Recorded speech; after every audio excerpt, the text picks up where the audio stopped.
1 2 1 2 1 2. За үчимэнд манайхаа тэгээд найз нөхдөд өрөөд ороод ирээрээ шеэрлээ түгээгээд өгөөрөө. Би өнөөдөр маш сонирхолтой сэдвээр системтэй ойлголтоор ярих гэж бодсон юм аа. Сурталчилгаулаг пропагандагийн талаар социалист пропаганда гэж юу хэлээд байгаа. Яагаад Монголд ийм ард түмэн хүн сүрэг бий болцсон гэдэг талаар ярих гэж бодсон. Тэрх болсон шалтгаан учир жанцангийнхын тухай эхлээд жоохон тайлбарт ярьчих гэж бодоод. Маш олон хүмүүс 90 оноос өмнө сайхан үйлдвэрүүд байжээ. Маш сайхан нэг юм байсан юм мэтэр ингээ ойлгуулж ингэж бичээд тах юм. Тэг үйлдвэрүүд байсан үнэн ямар ч ашиггүй үйлдвэрүүд байсан. Одоо тэр үйлдвэрүүдээ гаргаж байгаа тийм яг ураг хийц муутаа тийм өмсөхөн олдохгүй. Нэгдүгээрт. Хоёрдугаар тэр үйлдвэрүүд чинь энэ арчлал гарч ирээд дампуурсан юм ерөөсөө биш ээ.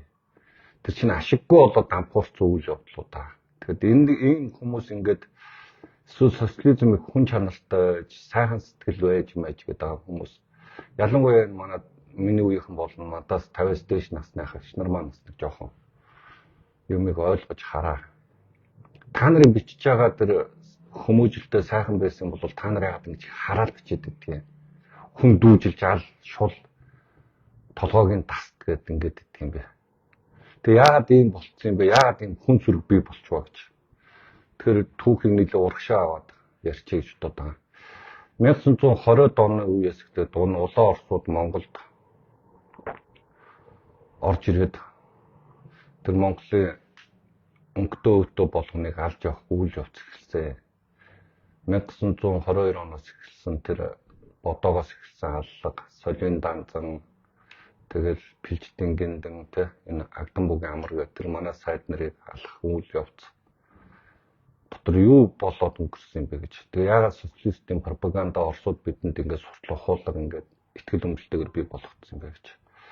1940-од оноос эхлээд 40-од оноос бүгд Монгол ард улсын боловсрал соёлын яамны нэг бичиг байна л та. Тэгээ тэр бичгэн дээр юу гэж байгаа вэ гэхээр их хаан Чингис улууд энэ феодал нийгмийн сурталчилгын том жишээ.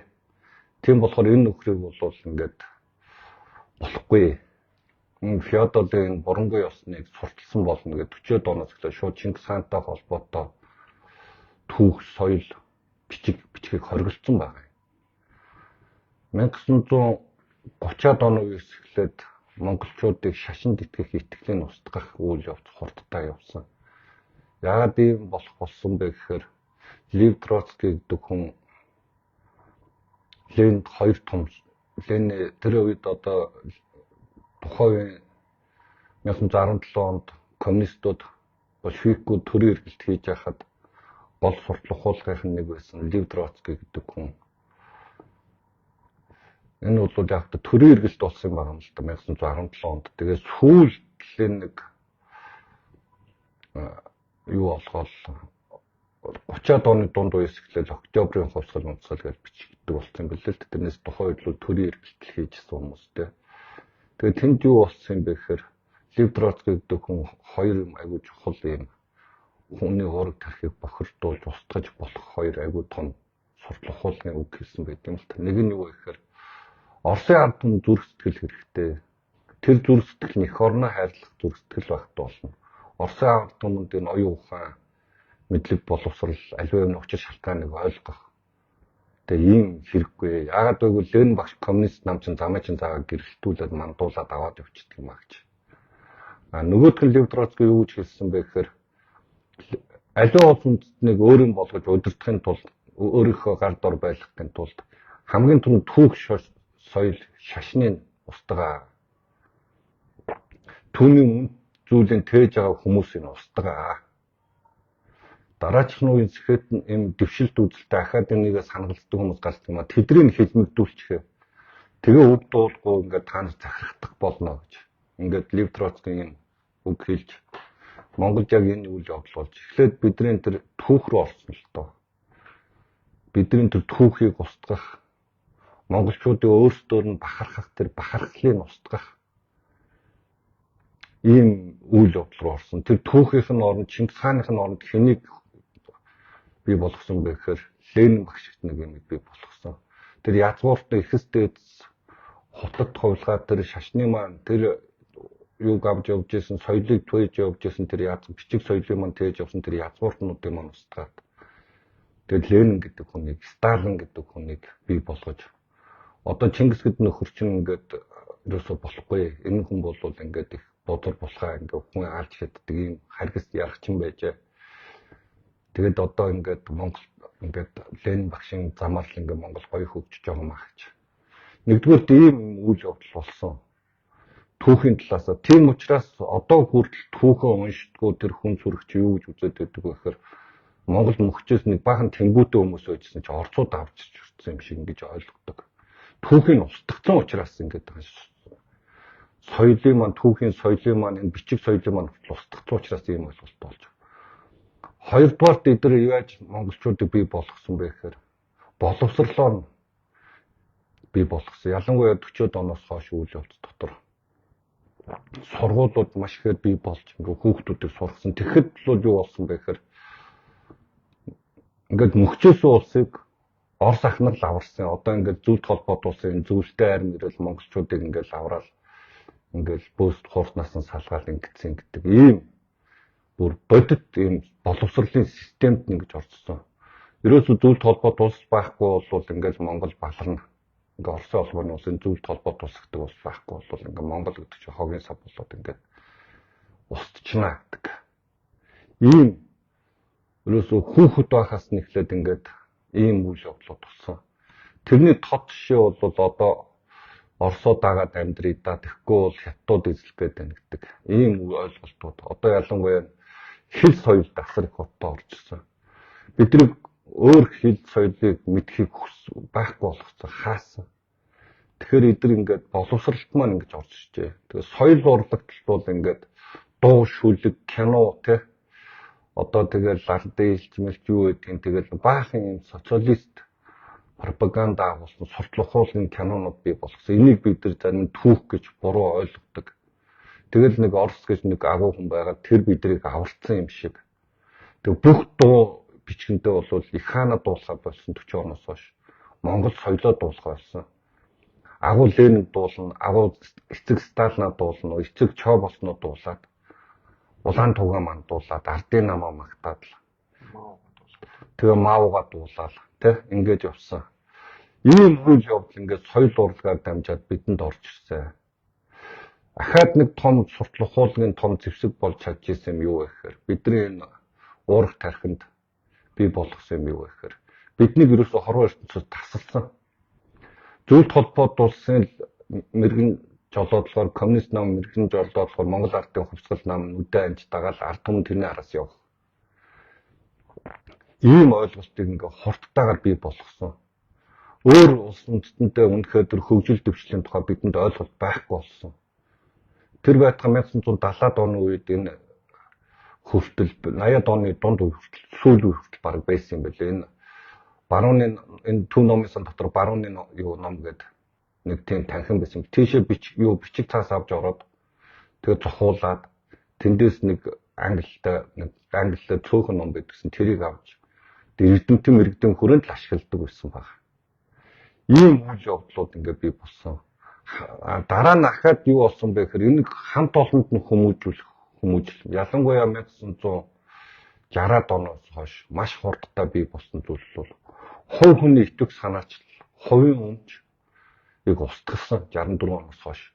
Тэгээд юу гэж үзсэн бэ гэхээр хүн бол ингээд ганцаараа хахаараа ингээд элдв балаа юм бодоод ингээд мөнгө төгрөг олох гээд байдаг юм а. Эдгээр бол болтгоо ма. Тийм болохоор хамт олонд нь хүмүүжүүлж юм коллективист буюу хамтаж үзлийг бий болгосон.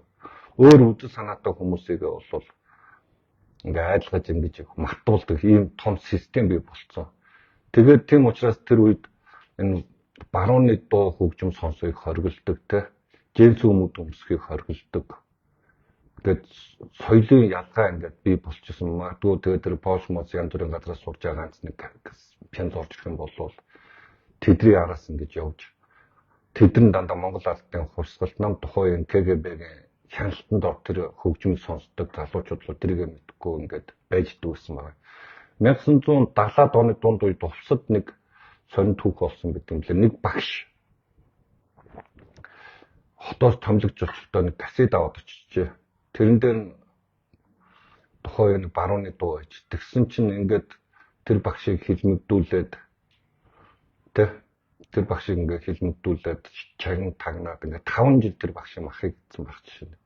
Ийм үйл явдал хаасаагүй болсон байдаг юм а. Тэгээ эн чинь ингээд хамтаж үзбэй болоод ингээд явахаар ингээд бэлэн болдог ингээд. Тэр чинь нам засаг юуг нь тэрийг дагаад мэрэгэн жолоод намын мэрэгэн жолоодлонд орол амьдрахаас өөр аргагүй болгож юм л да хүнийг өөрөөр сэтгэж бодох аргагүй. Тэр нь тэгээд соёлын бүх юм, урлагийн бүх юмнууд нь тэр Монгол ардын хувьсгалт намын дэрэгдэх үзэл суртлын тэр коллег гэдэг антай тэр үзэл суртлын хэлцээр орж соёлын коллегоор орж ингээд хянагдаад тэгээд ингээд тэр кинонд ерөөсө дандаа л энэ зөвлөлт холбоот улс Оросууд гигэн зөвлөлт Орос орн тэгээд ингээд тэр сайхан ард түмэн Монголыг ирээд давалцсан юм шиг ийм ойлголтоор ингээд бий болгосон.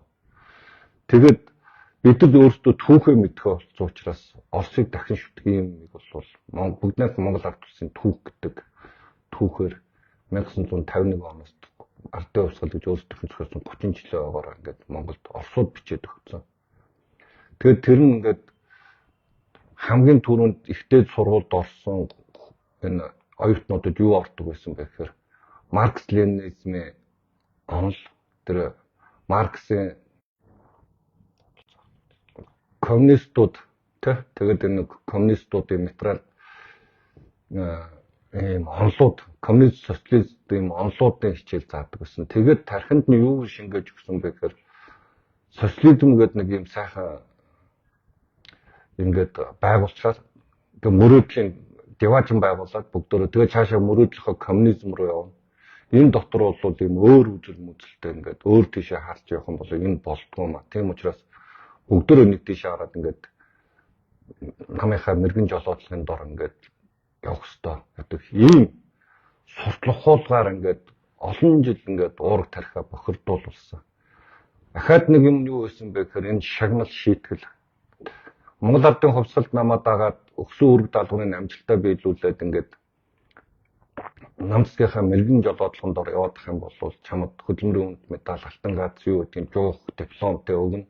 А чи ингээд тэрийдээ зөрчилдөд ах юм бол чамайг шийдэх нь хөдөлмөрийн туслан тавьчих ингээд хөдөлмөр лагерттай эсвэл шорон гэмтэн тавьчих шийдэг ингээд. Ийм том махны машин дотор монголчууд өнөөдөр хүртэл ингээд 90 он хүртэл явж илтэй. 90 оноос хойш ингээд энэ чөлөөт нийгэм бий болчиход багт яагаад эндээсээ гарч чадахгүй байгаа юм бэ гэхээр энэ коммунизмын чинь асар том юм хор уршиг энэ суртлах хуулгын чинь хамгийн асар том хор уршиг энэ хүний уураг тархийг системчилж идэх юм байна.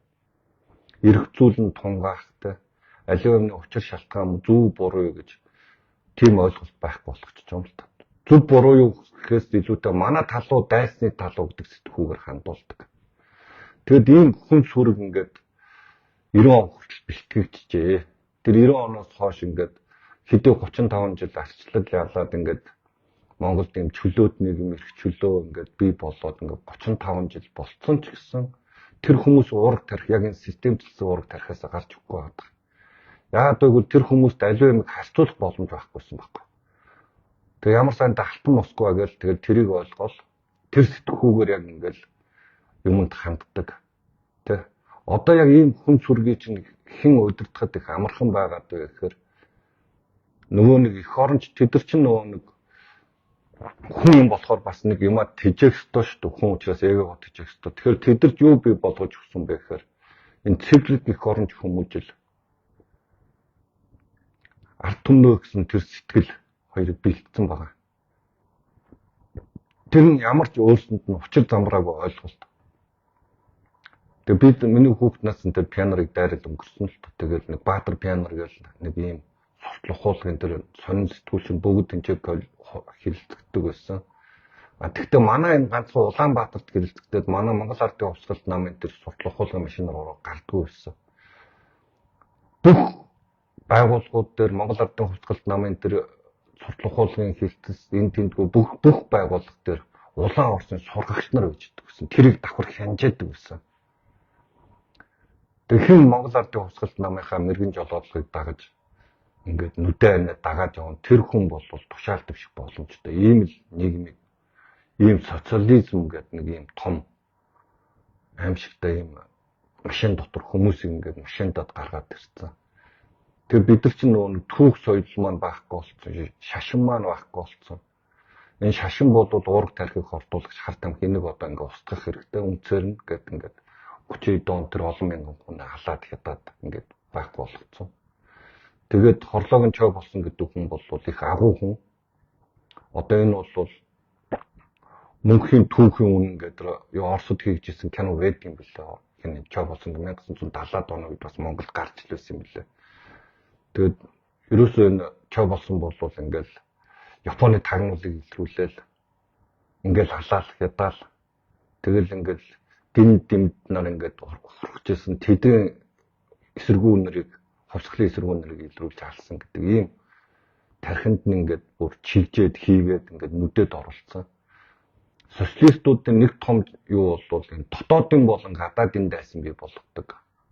Дотоодын дайсан тэр Жамбын сумб, Дэмэд маршалтай тэр Бэлждийн гиндунга, Агдамбуугийн амаргуй тэр ингээд тэгээд тэр бодоо тогсмын бодоо солийн данзан гэдэг тэр энэ Монголоо гэжсэн тэр хүмүүс бол дотоодын дайсан болгож ингэж сурталхуулгаар ингээд урд тархинд нь бүр ингээд хүчээр ингээд хүүхэд байхаас нь эхлээд агуулэнтэй уулзлаа ар халахын жанжин манжин ингээд балаа юм чэйжлүүлээд урд тархинд нь ингээд тэгээд дуулах болгонд улаан тугуу мандуулаа тэгээд ийм дуу тархинд нь ингээд бүр хэм нүдэд ингээ оролцсон багаас нь ингээ системтэйгээр ингээ бэлдээд ингээ тархин ингээ системчлэгдсэн. Тэгээд энэ хятадыг үзий ядах сэтгхүү хизэнээс бий болсон юм бэ гэж. Ахаар бидний уурах тархинд энийг 1900 та нар артист киног санаж байгаа 1959 онд хийгдсэн кино байлаа. Тэгэхээр тэр үчин тэр нэг хоёр хятад агууд юм тусалж байгаа шүү дээ. Ариун нэг тулахт хүүтэн орж иртэн. Тэр үед бол Орос Монгол хятадын харилцааг хаштайхан байсан байна. Ерөөсөө нэг тийм янз бүрийн асуудал байхгүй гэж. Тэ. Яагаад гэвэл тэр үед Сэдэн Бэлэг гэдэг хүн хоёр социалист орныхоо ах トゥ хоёр социалист хоёр ахыхаа дунд байгаа учраас бидэнд хэл хязгаар авч хэрэггүй одоо энэ хэлээр зэрэг мэргээ татан болгосон гэх өчнөө болдог. Тийм учраас энэ найрамдал харилцаа ингээд хятад Монголын хооронд байж.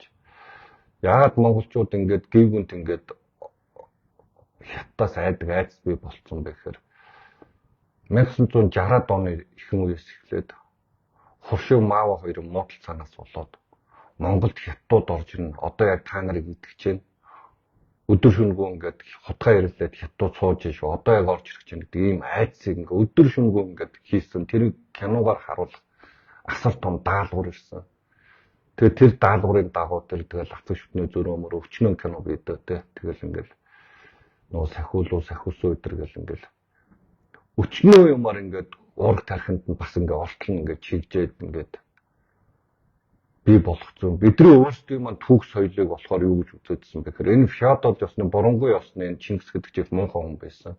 Бидний эрхэс дээдчийг бүдүүлэх соёлгүй харанхуй ийм хүмүүс байсан гэдэг ийм социалист пропаганда ингээд ураг тархинд нэгээд Оросын ингээд хаашаа явна Орос руу очиж нэг сургуульд ялангуяа тэр сураад ирээд ингээл болоо. Тэнцээ тэгэл тэр Оросын гайхамшигыг хараад ирсэн хүмүүс чинь цаашаа ямар нэгэн байдгийг бид мэддэггүй. Гадналт нэг дайсан байгаа. Тэр бол капиталист гэж амар дайсан байдаг. Тэр бол хүн төрөлхтөн ингээ устгаад ингээ үгүйсгээд ингээ алга болгочдөг. Нам хүүхэд байхад нэг юм том гизтэй нэг шалбаг найз сууж явахд. За энэ капитализм чинь шүү дээ аюултай гэл. Тэгээд Виктор Харари гэдэг баха нэг тийм дуучин байсан санагдаад тийм Чилийн Денридийн бас улс төрийн дуучин гэдэг социалист дуучин. Тэрний нэг тийм сонин гаргана.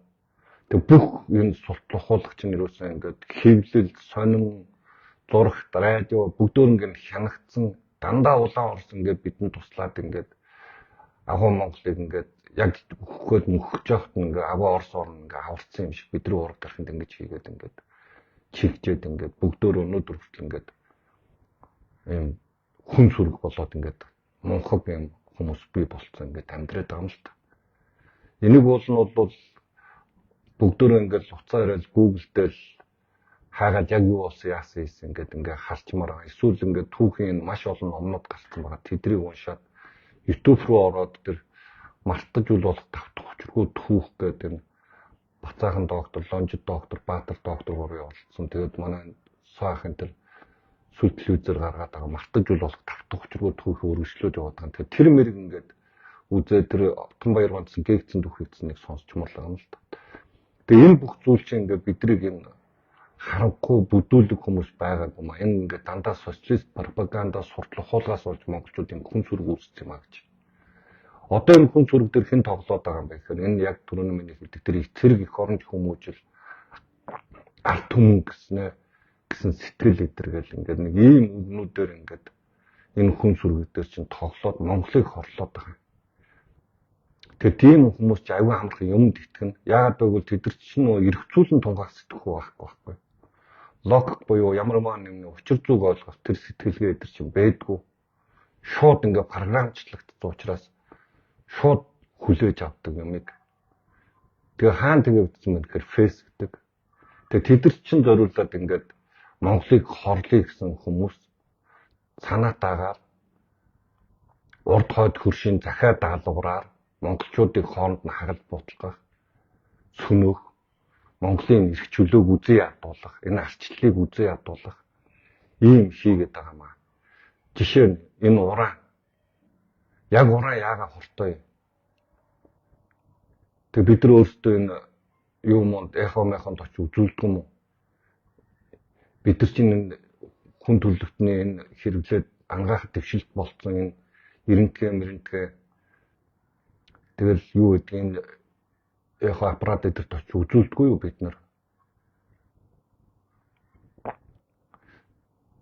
Тэгэд л ингээд 6 хөлтөө тугал тэмцээ зээр үхчээн ийм зүгээр явж байгаа амтныг машинаа хөөж алчаад тэгэд ингээд яадаг ийм зүйлд итгэж байгаа. Нөгөө тал нь ингээд вакцин хийлгэнэ гэхээр ингээ монголчуудыг хорлоод генийг устгах гэж нэтргээд ийм галзуу юм ярьдаг. Тэгтэл хүн төрөлхтөн чинь өөрөө энэ вакцин гарснаас хойш хүн төрөлхтөн чинь асар том дэвшилт болж өнөөдөр 8 тэрбум гаруй хүнтэй болчиход байж шээ. Хүн төрөлхтөө 1900 бараг 60-аад оны ихэнх үеэс эхлээд энэ вакцин чинь ингээ хүн 60-аад оны дунд үеэс ингээл хүн төрөлхтөө ингээд энэ вакцин гаргаж авснараа асар хурдтай хөгжлийн хурдтай замыг туулж орж ирсэн байна шүү дээ. Тэр ийм мэтчлийн ингээд аливаа юмны учир шалтгааныг ойлгохгүйгээр ингэж үзий ядах хорсох. Тэгээд ийм хүмүүс чинь зориулж тэр яг тэр хүмүүст ингээд зориулаад бий болгож ингэж юм ярьдаг. Ингээд тэгэд ялангуяа энэ дээр чинь улс төрчид энэ мэдлэггүй ийм хүн сүрэгдээс чинь энэ популист улс төрч чинь тоглож байгаа Монголыг чинь хорлоо сүйтгэж байгаа юм аа. Аюу том жишээ нь Сайнхүүгийн Ганбаатар гэх аюу том жишээ шүү дээ. Маш том жишээ нь Халтмаагийн Батулга гэдэг аюу том жишээ нь. Танк орж ирнэ гэдэл бүгдөө айгаал нэрээ яамаа гэл чинь хят чинь танк машин богоон дээр очиж орж ирэхгүй десант тааш гэдэг нь явган зэрэгтэй манайхаг бол орж иж идэхэд бол асуудалгүй. Гэхдээ хизээч тийм хийхгүй.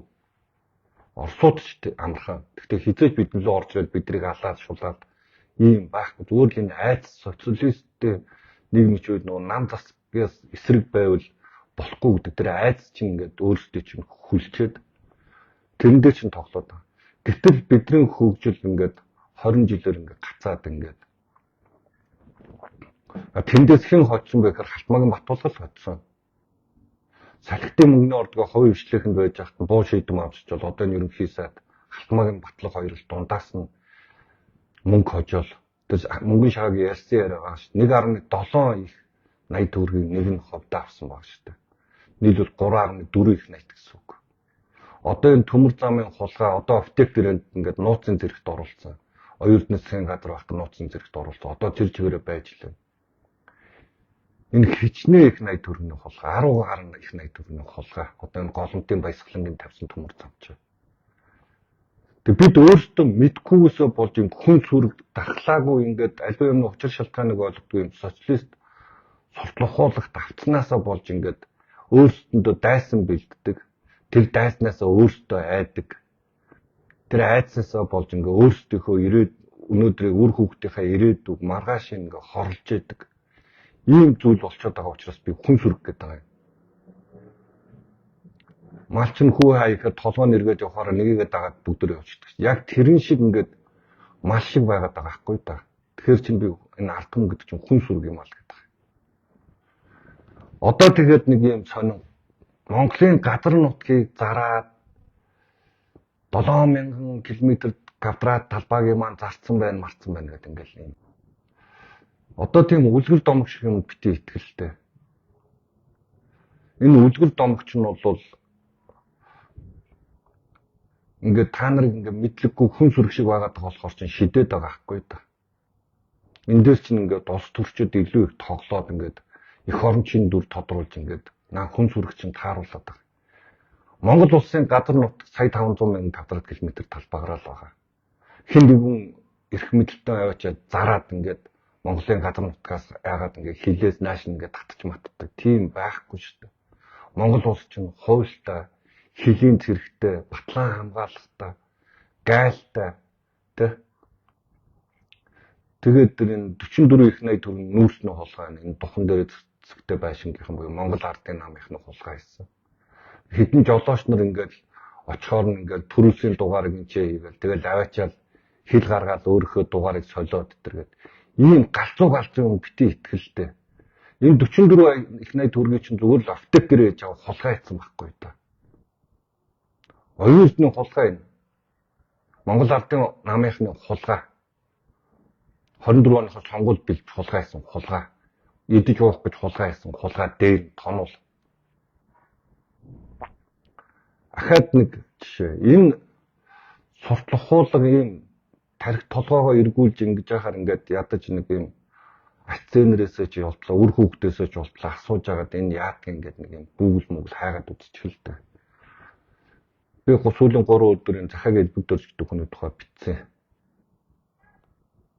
Тэгээд тэр комментиг харчаад өнөөдрийн хийх нэвтрүүлгийнхаа юуг санаагч олсон суртлах хуулга энэ яагаад юм социалист пропаганда өнөөдөр ингээд амьдтай оршоод байгаа гэж. Авилгатай тэмцэх газар цагдаагийн ерөнхий газар руу прокурор руу өргөдлөгчөд өгчөөч та нар. Энэ захааг элбэгдэрч гэдэг хүн дээр хэрэг үүсгэсэн юм уу? Ямар хэрэг үүсгэсэн юм бэ? Үнэхээр тэр зоргийг алсан нь үнэн юм уу? Захиалс нь үнэн юм уу те? Алуурчны сулцсан шүү дээ. Алуурчны сулчаад захиалагчаа шууд олдог гэж ийм ямар ч логикгүй хүний л ойлголт шүү дээ. Алуурч нь байхгүй хахад захиалагч нь яаж болох юм? Тэр захиалагч нь тэр чинь гарын хэмээн үлдэхгүй шүү дээ. Алуурчны нь олж ээж захиалагч нь олдсон шүү дээ. Тэгээд тэр алуурчны нь олдсон байж хат нь алуурчны нь цэндийн юмд орж гэдэг хүн суллаа ичихлаач нь тусан намсраа оюуд нь хоёр. Тийм учраас захиалагч нь одоо олдоход аюу хэцүү гэдэг энэ прокурор байсан манай Эрк дээр яриад дий. Эрдэнэт дээр олон цагдаа нар ч тэгж ярьдیں۔ Энэ алуурчны суулцсан болохоор захиалагч нь олдоход одоо хэцүү болсон даа гэж. Тэгээ энийг хэн хийж вэ? Одоо тэгэл элбэгдэрж гэдэг хүн ингээл Монголын хамаг өнгөтэй өөтөө болгоныг хулгаалаад гэдэг юм. Энэ оюу толгойн төсөл чинь явсны үр дүнд хүмүүсээ энэ та нар маань тэр тэтгэрээ аваад тэр асценерийн чинь тэр хүүхдийн мөнгө тэндээс олгогдоод тэр эмнэлэгт үзүүлэх гээд очих чинь тэр эмнэлгийн чинь цалин, эмчийн чинь цалин, цовлогчийн чинь цалин тэр эмнэлгийн халаалт дулаан тэр тоног төхөөрөмж чинь татвар аваад тэндээс тавьж байгаа шүү дээ. Энэ цагдаа дуудаад ингээд хүмүүс ч орж ив, хөргөнч орж ирээд эсвэл асценерч орж агсан тавихаар цагдаа дуудаж байгаа ч та нар. Тэр цагдаагийн чинь машин тэрэгний чинь тэгээд тэр цагдаагийн цалин өмсөж байгаа хувцс тэр цагдаагийн байгууллагын бүх юм чинь энэ татвар төлөгч нь энэ оюу толгойгоос татвар төлөө тэр мөнгөөр нь бид нар авдгийг штэ. Тэгээд ингээд янз одоо энэ хүүхдүүдийн чинь акценерийн чинь сургуулийн чинь тэр зардал цэцэрлэгийнхэн зардал тэр урсгал зардал багшийн цалин гэдэг. Энэ чинь дандаа татвар төлөлтөөр өгдөг байхгүй юу да. Гэт нэг ийм энгийн ойлголтууд л та энэ бол тэгээ яагаад ийм социалист хүн сүрэгтэл бол энэ айгүй хол сонсогдоод байдаг юм бэ гэхээр аргагүй системчлэгдсэн над тархич байна. Энээс одоо бол өөрчлөгдөх юм 35 жилийн хугацаа байж өнгөрч. Та нар ч уулын нас гарахад хамгийн өндөр настан л нэг 50 тавтай л байсан байлгүй дээ. За тэгэл энэ хүн сүргийн чинь доотлонд нэг 24 тавтаар залуучууд байсан байлгүй дээ. За 16 л одоо 15 6 манай үеийнхэн ч юм уу ингээл. Тэгээ одоо яг нэг юм социалист яг энэ тэр суртлах хоолгын машинд одоо хүртэл ингээ оршиж идэг. Тэгээ та нараа тоглоод байна шүү дээ. Үр хүүхдээ чи ирээдүгээр тоглуулад байна. Өөрөө чи маргаашаар тоглуулад байна. Тэ? Тэгээ би хэллээ шүү дээ. Түүхийн устгачаар, хэл соёлын устгачаар, шашныг устгачаар, уламжлалыг устгачаар тэгээд дотоодын болон гадаадын дайсан бэлдэж өгөөд тэгээд ингээ боловсрлоор тэ боловсролын систем дээр ингээ бүр багаас нь ингээ орсоо зөөр орон байхгүй бидний ганц аврагч нь Алтан Москва гэдэг ингээ багаас нь ингээ цээжлүүлээд ингээ тэгээд тэр уншиж байгаа ном нь одоо тэр хинэ манай ерөнхий сайдын ширээний ном байдаг тэр маамын газар шороо тэ тэр онцгой эрх мэрх тэгээд тэр халуун салхи тэргээ дандаа социалист пропаганда ахгүй да суртлах хуулгаар ингээ яг энэ социалист суртлах хуулах чинь байгаа учраас энэ нийгэм чинь урагшлахгүй байгаа юм. Энэ ардчилсан тогтолцоо энэ чөлөөд нэг чинь урагшламаар байгаа байхгүй. Гэтэл яг энэ социалист суртлах хуулах давтаад ингээд гатцсан над тархичин системчлэгдсэн хүмүүс Монголын хөгжилд хамгийн их саад болоод байгаа. Бүгдөө ингээд хураа ав төрдөө ав гэдэг. Тэгээд авлаа шүү дээ. Тэгээд одоо Эрдэнэ төлөвлөрийг 100% төрөл авлаа шүү дээ. Тэгээд яаж тэнд хулгай дээр нь тонож юу болж байгааг бид мэдэхгүй шүү дээ. Тэр хувийн хвшлэлээр байжсан бол өнөөдөр тэмцэс хайлуулах үйлдвэр баригдсан байгаа. Тэгээ бүгдөө ингээд дээрэндээ давсан. Хөтлийн цемент шохон үйлдвэр нь хогийн сав болсон. Дахин төмөрлөгөө үйлдвэр нь хулгай дээр нь болоод дууссан. Эн чинь өөрөө төр шүтэх үзлээс чинь болоод үр хүүхд чинь магадгүй тэнд хувийн хвшлэлд байж байгаа тэр хөгжил цэцгэл нь үйл явдал нь яваад ган хайлуулах үйлдвэр өнөөдөр баригдсан байсан болвол дархныхан та нар тэнд хувийн хвшлийнхэнд үр хүүхд чинь ороод өндөр цалин авч явах хэрэгтэй байхгүй. Социализмын үед хөдөлгөөн шодуулж мүлжүүлж өмгт талах тэгээд нэг зүсэн махны төлөө амьдарч ирсэн хүмүүс шүү дээ. Өнөөдөр тэгээ бүгдөө юм яг Монголд хийгдсэн тийм нэг бүдүүлэг юм хийцэн мото хувцс бөөнөр үйлдвэрлэх юм бол хэн ч авч өмсөхгүй. Тэгээ яг юм социалист маягийн юм сэтгүүгээр ингээд энэ нийгмээ сүнөөгөөд байгаа юм аа. Тэгэд бүгдөө ингээд тэгшин ингээд сайхан амьдардаг тийм байхгүй шүү дээ. Социалист лагерууч тийм байгаагүй. Дарга давхраг байсан.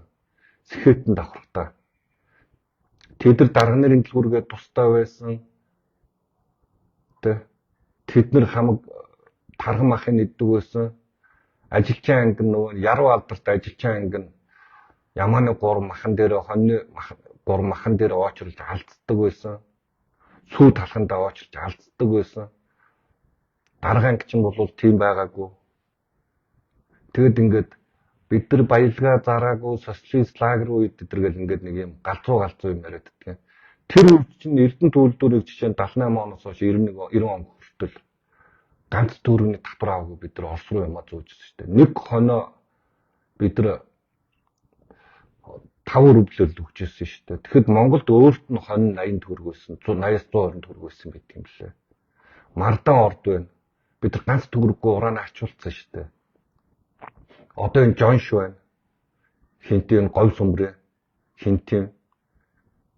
Тэгээ энэ Жоншуудаа ингээ бор өндөр энэ говь сүмбрийн, чойрын Жоншуудыг чинь ингээд үнгүй ачуулж яасан. Одоо заамрын алтны уурхаа ингээд бугант гэдэг ингээ бүгдөө үнгүй яг үнгээс үнгүй ганц төгрөгийн татвар төлөхгүй аваад явчихсан байхгүй юу.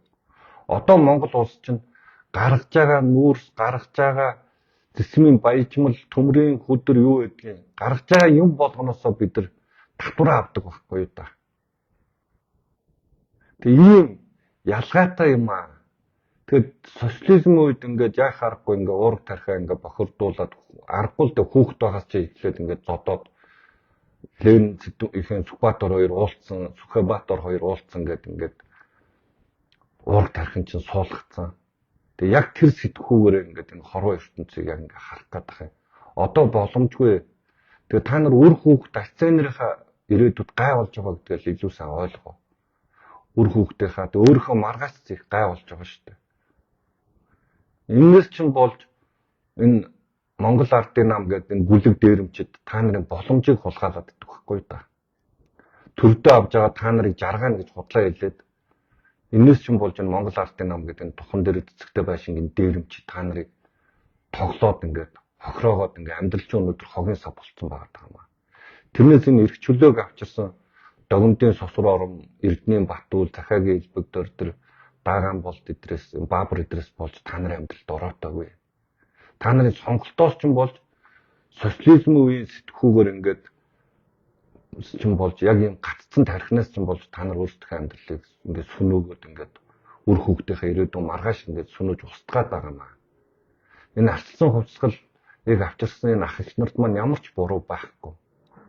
Та нар энэ нийгмийг ойлгож өөрсдөө амьдрахыг хүсээгүйгээс л та нар ингээд өнөөдөр юм амьдарч байгаа. Тэгвэл адаг гар нь социалист лагерь үед амьдарч исэн хүмүүс тэр баян чинэлэг амьдарч исэн гэдэг дарга ангиас адаг гар нь 10 дахин амьдралын чинь чанар чи дээшилсэн байгаа шүү.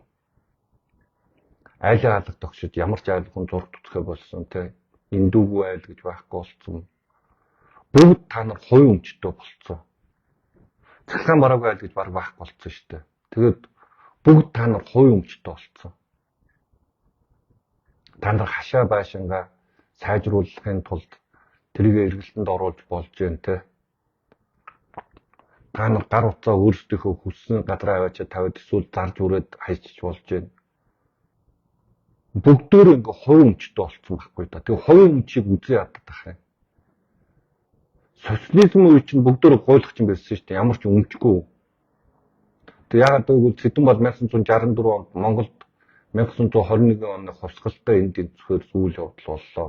1964 онд Монгол социализм яллаа гэж балаараад тэг хувийн өмчийг устгасан байхгүй юм чи. Тэг амны өмч гэж нэрлүүлээд тэрийг зарж үүж болохгүй. Тэг хүн ингээ амьдралаа сайжруулъя гэдэг ингээ бизнес хийхээр дамын 8 чин гэд нэр зүгээр шоронд явуулаад ингээд бүгдөө гуйлах чинь байх юм нэг сонгосон.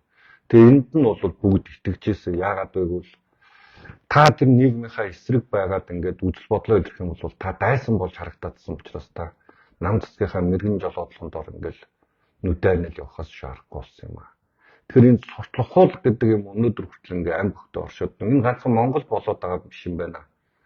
40 хэдхэн жил ингээд Оросын колони шууд хамааралтай байсан энэ социалист лагерь орнуудад ийм үйл явдал болдгийм байна. Словакт болдгийм байна. Тэгээд ер нь тэгэл олон оронд болдгийм байна уу? Чех, Мекрон ингээл социалист лагерь тэр энэ имийг санагалддаг хүмүүс байдаг юм. Гэтэ манайхаас харцангуй бага юм аа тэднийг харахаар 12 3 тал багадах юм. Манайх болохоор ингээд судалгаа харахаар 32 3 ингээл дээшээ өгсөөл ингээд.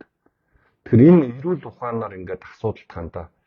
Тэгээ акционерээс агуулсан асуудал социалистын сурталхуулгын юмнаас илүүтэй энэ акционер чи илүү их тийм үр хүүхд чи илүү их ухаалаг болцсон байгаа. На ухаалаг уцаач юу тэд чи илүү их ашиглаж байгаа. Хин нэг ингээд Монголыг ингээ хорлох гээд ингээ байж нэдэргээд ингээд итгээд байгаа бол тэрийг ингээ Google-д тайлгчжээ. Тэр AI гэдэг байгаа тий. Тэгээд тэрийг ашиглажээ хэмэл оюухан ингээд үнэхээр мэдгүй бол акционерээс ичгүй үр хөвгтөөс ичгүй асуучжээ л та. Тэгэл өдөр шөнөгүй ингээл барууныхан Монголыг ингээл газар нутгийн эзлэх гээд баялагын авгаад л эдэргээл ийм домгонд итгээд амьдрахаа одоо болоо. Өнөөдөр ингээ оюу толгойг ингээ хөөж гаргаад бидний 3 дахь хөрөнгө оруулалтыг бүгдөө нь хөөж гаргаад энэ хөрөнгө оруулалт гадны хөрөнгө оруулалт бүгдөө нь хөөж гаргаад хаалгаа авах юм бол 1929 онд Монголд яаж харанхуй болоод тэгээд тэр хөрөнгөтэй хүмүүсийнхаа хөрөнгийг хураагаад дараа нь яаж шатлаг явсан. Яг л энэ зам руу явна. Яагаад гэвэл маргаашнаас нь эхлээд энэ багш нар эмчнэр энэ нийтийн албанд төрийн алба гэдэг юм л да. Нийтийн албанд ажиллаж байгаа хүмүүсийн цалин мөнгөтэй та нарын тэтгэвэр тэтгэмж ингээ бүх юм чинь байхгүй болчихно шүү дээ. Бүх юм чинь байхгүй болчихно. Тэгээд тийм учраас тэрийг чинь санхүүжүүлэхийн тулд нэгэн дайсан гаргаж ирэх хэрэгтэй болно. Тэгээд энэ Монголынхаа хувийн ишлэх нэгэ дээрэмтж авч ингээд ийм үйл явдал болно. Тийм учраас нэг жоохон ингээд мэдээж ойлгож байгаа социалист ингээд олон жил ингээд тархиа бохирдуулуулаад нүдээ зодуулаад ингээд чимхүүлээд энэ багасаа нэгдүгээр ангиасаа эхлээд толгоороо багшаараа нүдүүлсээр байгаа та нар ингээд тэр социализмын мэрэгэн сургаалыг дагаад ингээд гатцсан байгаа ч ойлгож байна. Тэгтээ жоохон үр хүүхдтэй хайртай бай, акционертэй хайртай бай. Тэгээ жоохон юм ингээд ирүүлэр харахыг хичээ. Тэгээ тэр авчирсан хүмүүсийг харааж өрөөгөөж яах вэ? Та нар баг бүгдөөрөнгө чинь ах トゥ хамаатан садан үр хүүхдээс чинь гадаадд амьдарч гадаад явж үзээгүй хүн гэж баг байхгүй дээ. Бараг л байхгүй. Тэгэхээр энэ бүх боломжийг нээж ингээд хорвоо ертөнцийг өнөөдөр ингээд 100 хэдэн сууг үзээд сууж байгаа энэ зүйлийг бид ингээд харж штэ. Тэг ямар харанхуй нийгмээс өнөөдөр гарч чад ингээд галзуу юм бичээд ингээд гэдэг. Тэгэхээр эрүүл ухааныг жоохон эрхэмлэхийг хичээд үр хүүхдтэй хайртай, акционертэй хайртай, өөртөө хайргүй байлаа гэд бусдыгаа хорлож болохгүй шүү дээ. Үр хүүхдтэй акцэгээ ингээд хорлож болохгүй шүү дээ. Та нар өөртөө 35 жилийн чөлөөт нийгэмд амьдарчаад маргаашийнхаа үр хүүхдтэй акционерийнхаа ингээд ирээдүг ингээд хорлоод баллаад байж болохгүй байгаамаа. Тийм болохоор жоохон эрүүлээд байгаач та нар ингээд энэ пропаганда суртал ухуулганд ингээд бүр тархичин урагжраад ингээд бүр ингээд системчлэгдэг кодлогдсон байгааг ойлгож байгаа. Тэгэхээр ер нь бол ингэж тархи пропаганда суртал ухуулга гэдэг чинь юм болт юм аа.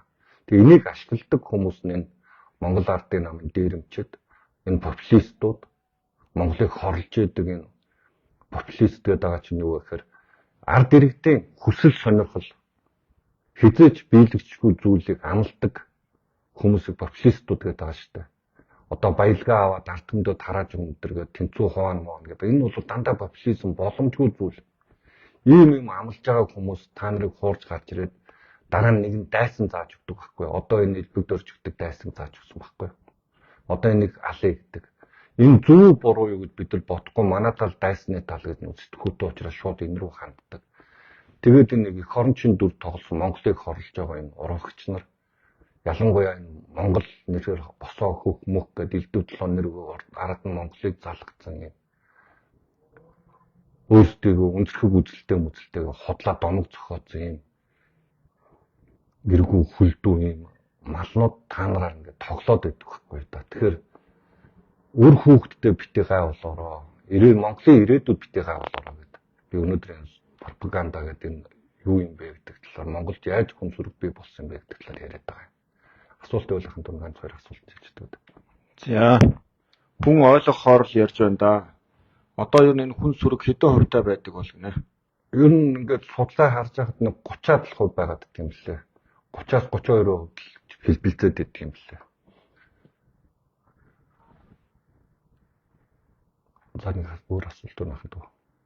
За өөр асуулт байхгүй. Би нэг юм асууж байгаа. Одоо нөгөө социализм коммунизмын 70 жил одоо хүмүүсийн чинь биеийг нь бас ингээд ерөөдөө Монгол улсын хил гэдэг хил дотор ингээд хоржоо гаргадаг байлаа шүү дээ. Чөлөөтэй явуулж өгдөг. Суманд нь хүртэл ингээд заавал зөвшөөрөл авч гардаг тийм. Ийм дээвргийн том асар том шорон байжээ. 90 оны агшлаар энэ шоронг бол ингээд хаалан сайхан нээгээд өгсөө. За гадагшаа хүмүүс явж байна. Гэхдээ нөгөө социалист пропагандадаа үлдсэн. Сүүлийн үед дахиад нөгөө Женко оюун эрдэнэ Херогийн дахиад пропаганда явлаа шүү дээ. Эцэг хүмүүсийн тархийг үл үзэгдэх юм бас давхар шоронд хийждэг юм аа. Энэ шоронгоос одоо гарч чадсан хүмүүс бол социализм үед өсч хүмүүс бол хүмүүсээс хойш цөөхөн баг те. Орчин үеийн залуучуудыг ахаад энэ шоронд ингэж хийх гэж үзлээ шүү дээ сая нэг. Тэрийг бид нар одоо ингээ унгаач чадсан. Тэгэхээр хүмүүс маань биеийнхээ шоронгоос гадна ахаад энэ оюун санааныхаа шоронгоос гараач ээ. Интернет гээд асар том мэдлэгийн сан далайг та нарын өмнө нэгээд өгсөн байна.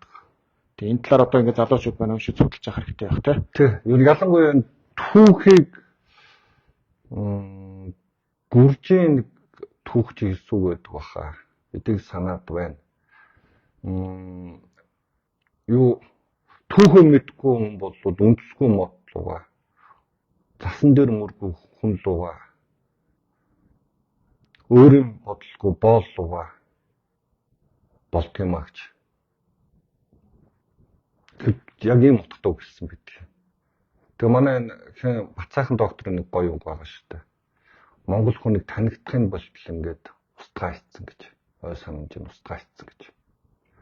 Тэгээ яг ингээд түүхээ мэдгүйгээр бид нар юу болсон юм бэ гэдгийг ойлгохгүйгээр ингээд тэр үед ингээд Чингис хаан гэдэг 1940 оноос хойш бүр их хааны тухай энэ бол феод бурангүй ёсны амьд том жишээ. Энэ бол алуурчин ингээд эний чинь ингээд та нарыг ингээд мүлжөөд ингээд ядуу арт байж ах чинь ингээд Орос орн Ленин багш чинь ингээд ирээд аварцсан юм а. Тийм учраас ингээд Ленин багш магтанд бол коммунизм магтанд болох юм нээж эхэлсэн байхгүй. 40 оноос хойш бид нар 90 он хүртэл их хаана магтанд болох их түүхээрээ бахархах Монгол хүн Монгол гэж хэлэх тэр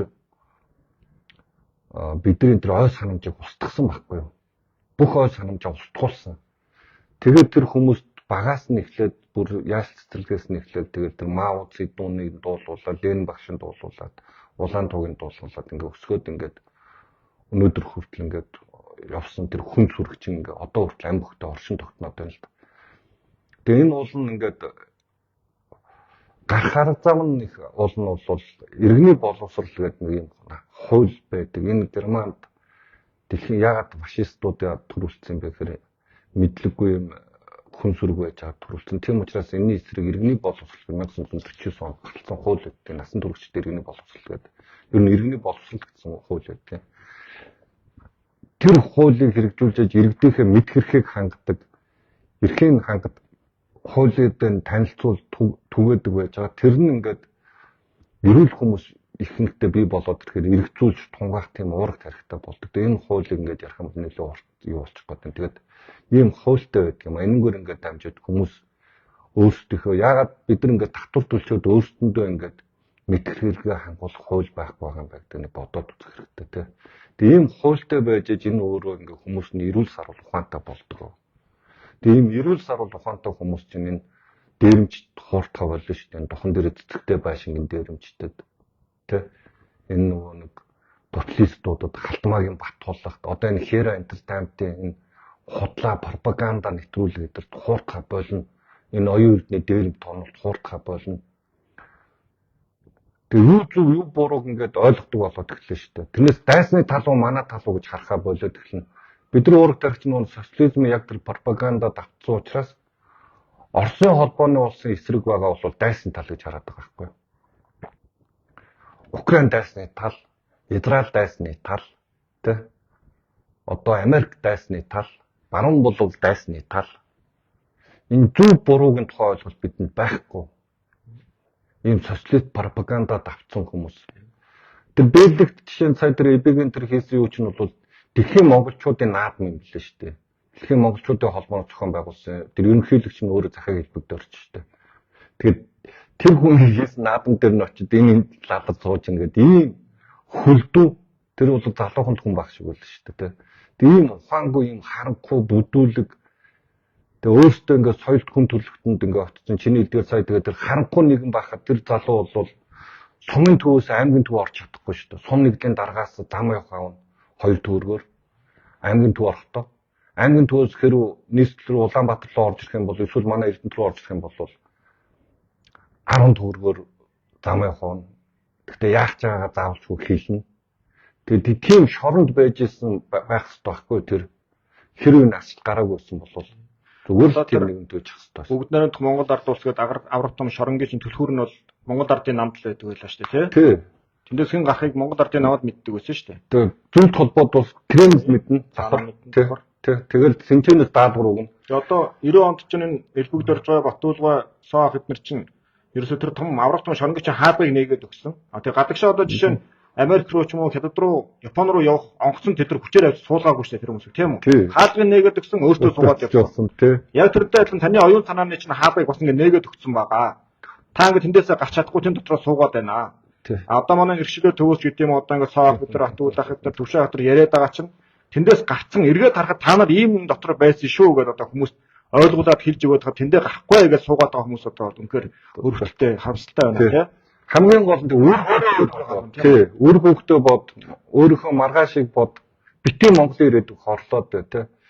Энэс чинь болж ингээд эрүүл ухаан байхгүй учраас ингээд ийм Монгол өнөөдрийн энэ сүүлийн 8 жил ингээд Монголын эдийн засаг яаж дампуурж байгааг өнөөдөр ингээд 9 их 80 төгрөгний төсөв ингээд дутж байна аим шигтэй болж байна тий. Энэ аудит нь өнөөдөр дүнэлтэд гаргацсан байж байна. Өнөөдөр ингээд бид нар ингээд энэ бүглэхэнд чинь ингээд тухайн засаг барьж байгаа тэр олонх болсон, өмнөхөө олонх болсон тэр духан дээр цэцэгтэй байшингийнх нь 65-уулаа 63-уулаа энэ засаг барьж исэн тэдний буруу болохоос биш. Тэр энэ арчлыг авчирсан энэ ахалч нарын маань буруу ерөөсөө биш ээ.